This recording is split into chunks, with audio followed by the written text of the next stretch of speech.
All right, we're going to start our first lesson for chemistry. So what exactly did you sign up for? You signed up for chemistry.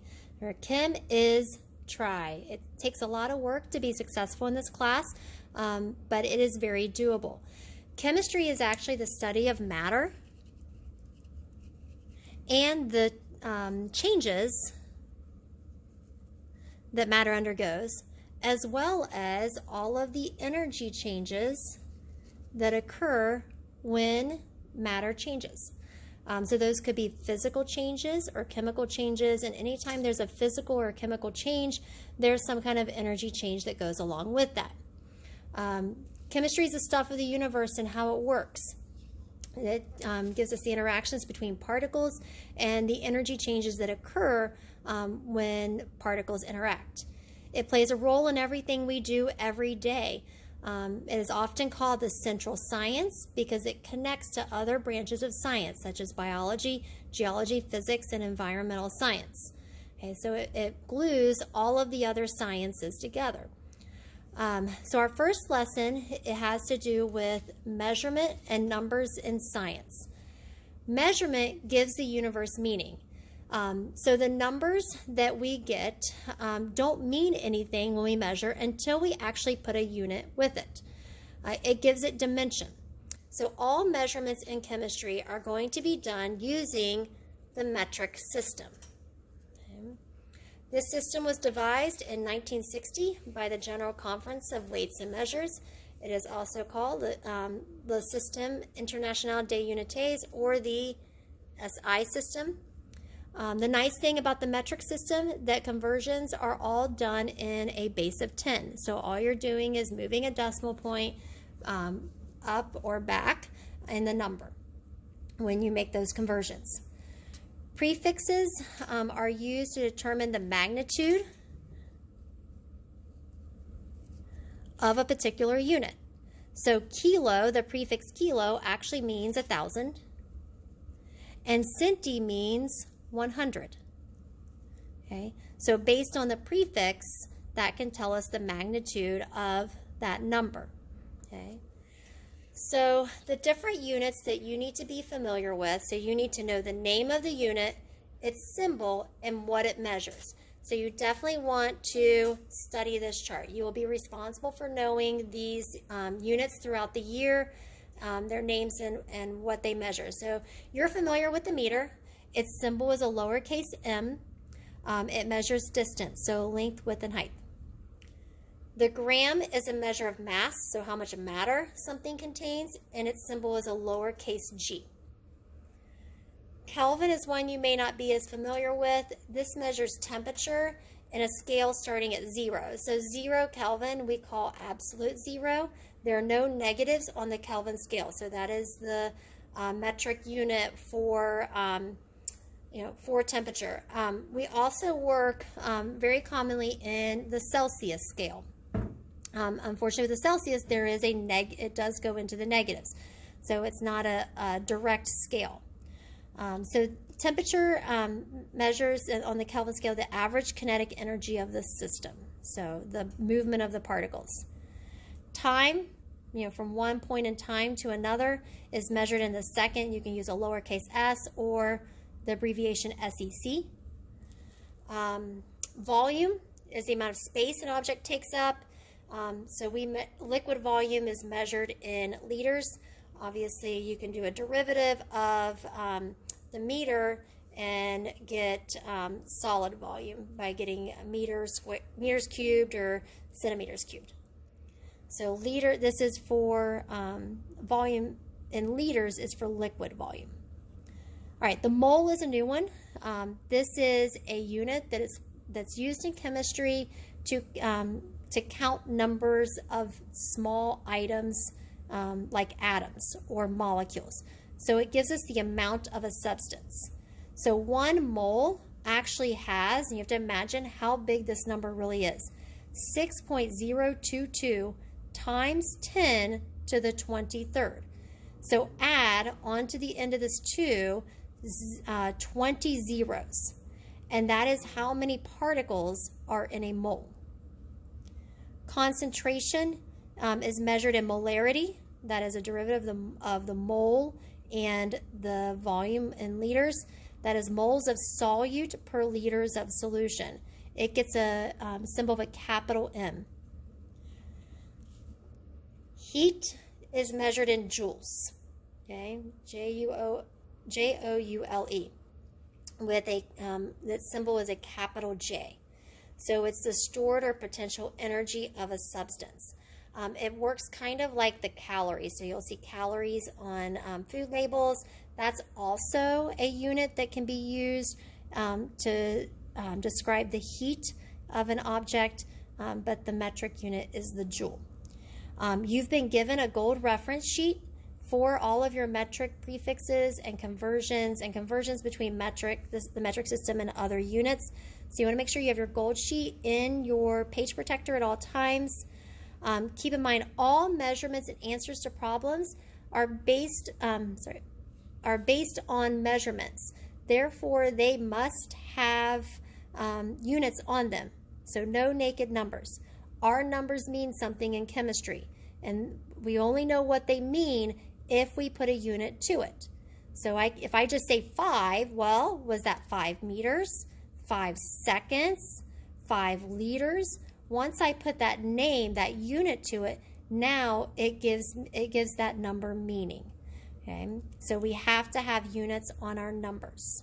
All right, so we're going to turn to page 5. Okay. When we measure, our numbers can be described by their accuracy and their precision. Okay.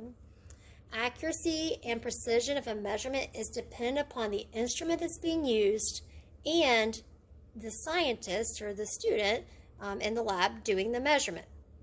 So if we look at the pictures on the right side, we can see that if someone was shooting at this target and they hit in this space, they were not precise and they were not accurate.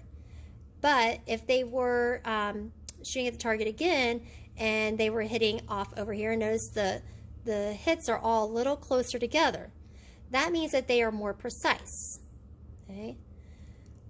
Down the bottom right, we see an example where they are precise and accurate.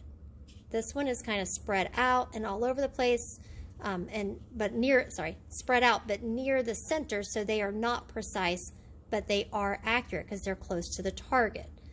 So you can tell from the pictures that precision actually means how easily it is for you to repeat the same measurement. Okay? So are you getting close to the same value all the time? That value doesn't necessarily mean that it's close to the target. So this one's precise and accurate. It's accurate because it's on average, it's on target. This is also accurate because if I was to average the distance here to the center, it would be near the target, but they're kind of spread out. The hits are all over the place, so they would not be precise. So accuracy is how close your measurements are. So we'll write this out.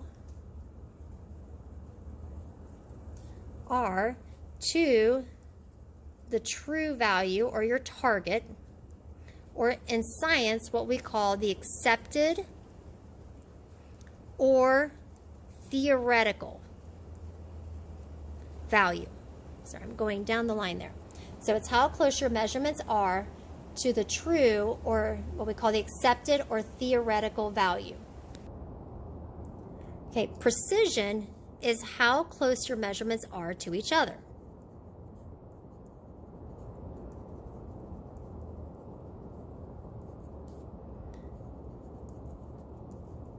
So you can have measurements that are really close together.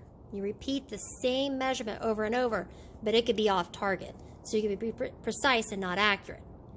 You can be accurate and not precise. You're all over the place, but on average, you're close to the accepted or the theoretical value. Okay? If you're not precise and not accurate, you need to definitely do a redo on that one. So precision has to do with the repetition of your measurement. Okay. When we measure, we have what is known as uncertainty in our measurement. Okay. So this is an activity that we are doing in class, and we're going to use rulers to do this. So you'll notice on the ruler that there are markings, okay, all along the route, graduation markings, right? In this case, on this ruler, we have numbers in the ones place, and then we have little markings here in the tens place, okay? So we have like 1.5,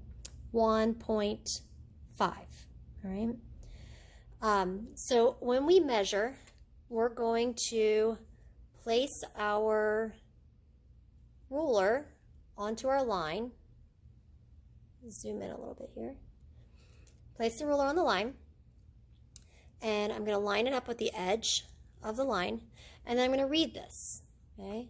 So when I read this, I'm going to measure to the ones place, which is 7. Everybody should be able to measure that. Everybody should be able to measure where the tens place is, so I can count over 7.1, 2, 3, 4, 5, 6, 7, and it's not quite to the 7.8. It's kind of in between the 7.7 and the 7.8. So I have to show the precision of my instrument that I'm using. So the standard is to read it out to the smallest markings. So in that case, it was 7.7. And then the human eye is good enough to estimate one place value past the smallest markings on your instrument. So in this ruler, the smallest markings are in the tenths place, which means I'm going to eyeball or estimate one place value past. So since this is between the 0.7 and the 0.8, I'm going to say that this is 7.75, and I'm using a centimeter ruler, so I need a unit on it. Okay. So any measurement you take, you have to read to the smallest place value, and then you're going to estimate one digit past that. Okay. So that shows us the uncertainty in our instrument. Okay. So this instrument is good to the hundredths place. Okay. So the uncertain digit in this number is the 5. It's in the hundredths place. Okay. So measurements are made one place value beyond where the measuring device is marked. So if a ruler is marked to the nearest tenth of a centimeter, that can be read to the hundredths place. Right? If we happen to have a thermometer, in this case right here, I'm sorry, we'll do a graduated cylinder. So you have a graduated cylinder, here's 25, and I can see 26, 27, 28, 29. It's right on 30. These markings are in the ones place, and it's right on 30. So I would, to show that this is directly on 30 milliliters, I need to go one place value past the ones place. That is the tenths. So I would read it to 30.0 milliliters. You read from the bottom of the meniscus. Okay. If I read a thermometer down here, here's 10, 20, 30. So the smallest markings are in the ones place. So I have 30, 31, 32, 33, and it looks like it's about halfway between 33 and 34. So I would say, so we got 33 and it's about halfway, 33.5 degrees Celsius. Okay. So you always read it to the smallest markings and then go one place value past that. So everyone's numbers should be the same here. It is this number that each individual may have, maybe one more or one less. So we call that the uncertain digit, but that shows us the precision of our instrument. This instrument is precise to the tenths place. This instrument was precise to the tenths place. On the front, our rulers are more precise because they measure to the hundredths place. Okay. So that is it for today. I hope that you were able to follow along with this. And of course, if you have any questions, you can contact me at any time.